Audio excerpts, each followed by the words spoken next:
Hello મિત્રો, અમારી channel journey with જયરાજમાં તમારું સ્વાગત છે. મિત્રો, આજના આ વિડીયોમાં આપણે દશામાના વ્રત વિશે અને તેની વાર્તા સાંભળવાના છીએ. દશામાના વ્રતમાં નિત્ય 10 દિવસ સુધી આ વાર્તા સાંભળવાની હોય છે. એમણે વ્રત કર્યું હોય અને કોઈ કારણોસર ન કર્યું હોય તો પણ દશામાની આ વાર્તા સાંભળી અને દશામાના આશીર્વાદ મેળવી શકે છે. ચાલો મિત્રો, પહેલાં આપણે દશામાના વ્રતની વિધિ વિશે જાણીએ અને પછી વાર્તા સાંભળીએ. દશામાનું વ્રત અષાઢ વદ અમાસથી શરૂ થાય છે અને દસમના દિવસે પૂર્ણ થાય છે. વ્રતમાં માટીમાંથી બનાવેલી સાંઢળી પર બેસેલા દશામાની પૂજા કરવામાં આવે છે. વ્રતમાં 10 દિવસ સુધી પ્રાતઃકાળે સ્નાન કરી, ધૂપ દીવા કરી અને શ્રદ્ધાપૂર્વક દશામાની કથા સાંભળવામાં આવે છે. 10મા દિવસે એ સાંઢળીને નદી, તળાવ કે મંદિરે પધરાવવાની હોય છે. આ વ્રત ઘણા લોકો 5 વર્ષ સુધી અને ઘણા લોકો 10 વર્ષ સુધી કરે છે અને પછી તેમનું ઉજવણું કરવામાં આવે છે. ઉજવણામાં યથાશક્તિ સોના, ચાંદી કે પંચધાતુની સાંઢળી બનાવી અને બ્રાહ્મણને દાનમાં આપવામાં આવે છે અને યથાશક્તિ દક્ષિણા આપવામાં આવે છે. ભક્તિભાવપૂર્વક દશામાનું વ્રત કરવાથી ઘરમાં સુખ, શાંતિ અને સમૃદ્ધિની પ્રાપ્તિ થાય છે અને દશામાની કૃપા હંમેશા આપણા પર રહે છે. આવી છે મા દશામાના વ્રતની વિધિ. હવે મિત્રો, આપણે સાંભળશું દશામાની વાર્તા. સુવર્ણપુર નગરીમાં અભયસેન નામે ઘણો જ ગર્વિષ્ઠ રાજા રહેતો હતો અને એના નગરની સમૃદ્ધિનો પાર ન હતો. એ રાજાની ગુણિયલ, સંસ્કારી અને અતિ સુશીલ તથા રૂપવંતી એક રાણી હતી. રાણી ઘણી નમ્ર અને ધર્મિષ્ઠ હતી. એ ઘણીવાર રાજાને અહંકાર ન કરવા સમજાવતી, પણ રાજા એની વાત કદી સાંભળતા ન હતા. એક દિવસ રાજમહેલના ઝરૂખે બેઠેલી રાણી નદી કિનારે સ્ત્રીઓને વ્રત કરતી જોઈ. તેથી રાણીએ કુતૂહલવશ થઈ તરત જ દાસીને આજ્ઞા આપી કે નદી કિનારે સોળે શણગાર સજીને ટોળે બેસેલી સ્ત્રીઓ શું કરે છે એ જાણી લાવ. દાસી દોડતી દોડતી સ્ત્રીઓ પાસે ગઈ અને પૂછવા લાગી કે તમે બધા શું કરો છો? ત્યારે એક સ્ત્રીએ જવાબ આપતા કહ્યું, અમે મા દશામાનું વ્રત કરીએ છીએ. આ વ્રતની વિધિ એવી છે કે સૂતરના 10 તાર લઈ 10 ગાંઠો વાળી અને ગાંઠે ગાંઠે કંકુના ચાંદલા કરવા. ત્યારબાદ સ્ત્રીએ વ્રત ક્યારે કરવું અને કેવી રીતે કરવું વગેરે દાસીને જણાવ્યું. દાસીએ મહેલમાં આવીને રાણીને બધી વાત કરી. ધાર્મિક સ્વભાવની રાણીને પણ આ વ્રત કરવાની ઈચ્છા થઈ અને મનથી વ્રત કરવાનું નક્કી કર્યું. એ રાજાને વાત કરી. રાજાએ અભિમાનથી કહ્યું, હે દેવી, આ બહેનો જે વ્રત કરે છે તે દશામાનો છે. આપણી પાસે તો બધું જ છે. આ વ્રત અને દશામાં આપણું શું ભલું કરવાનું છે? તમારે આ દશામાનું વ્રત લેવાની જરૂર નથી. આમ કહી અને રાણીને દશામાનું વ્રત કરવાનું ના કહી દીધી અને દશામાનું અપમાન કર્યું. થી દશામાના ક્રોધનો પાર ન રહ્યો. એક દિવસ દશામા રાજાને સપનામાં આવી ને એક જ શબ્દ કહ્યો, પડું છું. બીજા દિવસે પડોશી રાજા લશ્કર લઈ અને ચડી આવ્યો. જીવ બચાવવા રાજા તેની રાણી તથા 2 કુંવરોને લઈ અને જંગલમાં ભાગ્યો. ઘોર જંગલમાં રાજા રાણી પોતાના કુંવરો સાથે દુઃખી થયા. રસ્તામાં એક વાવ આવી. ત્યાં રાજા પાણી લેવા ઉતર્યો. પાછળથી 2 કુંવરો પણ ગયા. દશામાએ અદૃશ્ય થઈ 2 કુંવરોને વાવમાં ખેંચી લીધા. રાજા સમજી ગયો કે ચોક્કસ આ દશામાનો કોપ છે. એ રાણીને આશ્વાસન આપતા સમજાવે છે કે જેણે આપ્યા તેણે જ લઈ લીધા, હવે એ જ આપશે.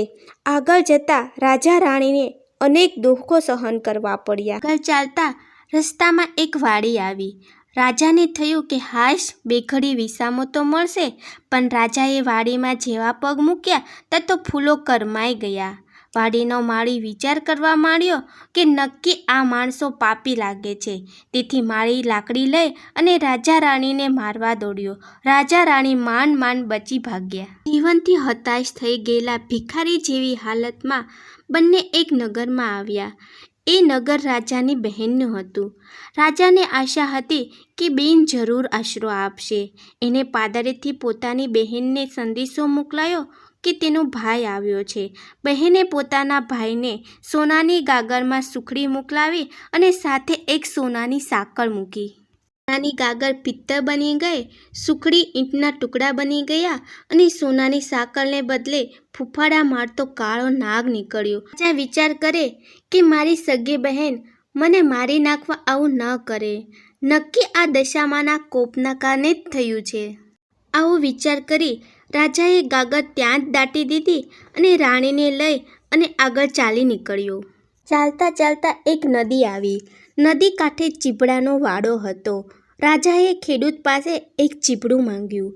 ખેડૂતે દયા કરી અને રાજાને એક ચીભડું આપ્યું. રાજાએ નક્કી કર્યું કે આગળ જઈ થોડો વિશ્રામ કરી પછી ચીભડું ખાવ. પૂર્વે બન્યું એવું કે ગામના રાજાનો કુંવર 2 દિવસ પહેલાં રિસાઈને ભાગી ગયો હતો. સિપાઈઓ કુંવરની શોધમાં નીકળ્યા હતા. દશામાના કોપના કારણે રાજાના હાથમાં જે ચીભડું હતું એ કુંવરનું માથું બની ગયું. આ માથા પર નજર પડતા સિપાઈઓએ દોડીને રાજાને પકડી લીધો. દોરડાથી બાંધીને લાતો મારતા નગરમાં લઈ ગયા.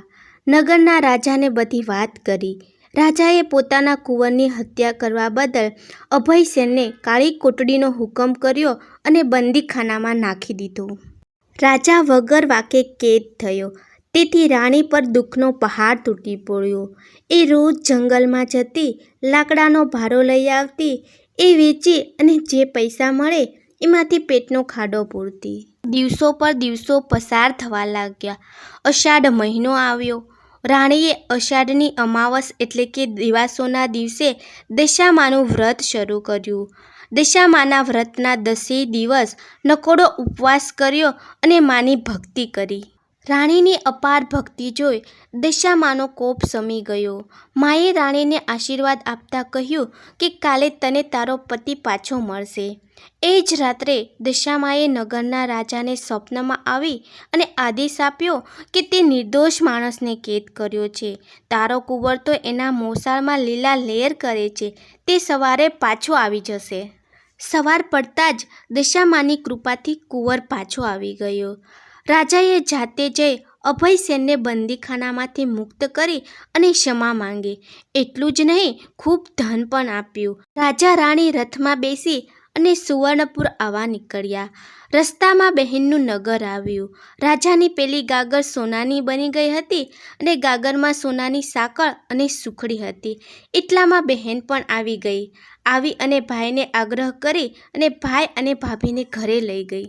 2 દિવસ રોકાય ને રાજા રાણી આગળ ચાલ્યા. રસ્તામાં વાવ આવી. જોયું તો વાવના કાંઠે દશામાં વૃદ્ધ ડોશીનું રૂપ ધારણ કરી અને ઊભા છે. બંને કુંવરો પણ એમની આંગળી પકડી અને ઊભા છે. રાજા રાણી તરત જ માતાજીને ઓળખી ગયા અને માતાજીના પગમાં પડ્યા. દશામાં અસલ સ્વરૂપમાં આવી દર્શન આપી અને કહ્યું, હે રાજા, તે અભિમાનમાં આવી મારા વ્રતનું અપમાન કર્યું હતું. તેથી તારા પર હું કોપાયમાન થઈ હતી. પણ હવે તારો ગર્વ ગળી ગયો છે. વળી તારી રાણીએ ભાવથી મારું વ્રત કર્યું છે, તેથી હું પ્રસન્ન થઈ છું. તારું રાજ્ય તને પાછું મળશે. માં કરતો રાજા અભયસેન દશામાના પગમાં આળોટી પડ્યો અને બોલ્યો, માં, હે માં, કળિયુગમાં તમારી આવી કારમી કસોટી કોઈ પાર ઉતારી નહીં શકે.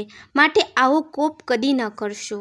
ની વાત સાંભળી દશામાં મીઠું મધુર હાસ્ય વેરતા બોલ્યા, તારી વાત કબૂલ કરું છું. કળિયુગમાં જે કોઈ મારી કથા સાંભળશે કે સંભળાવશે તેની દશા સદા સારી રહેશે.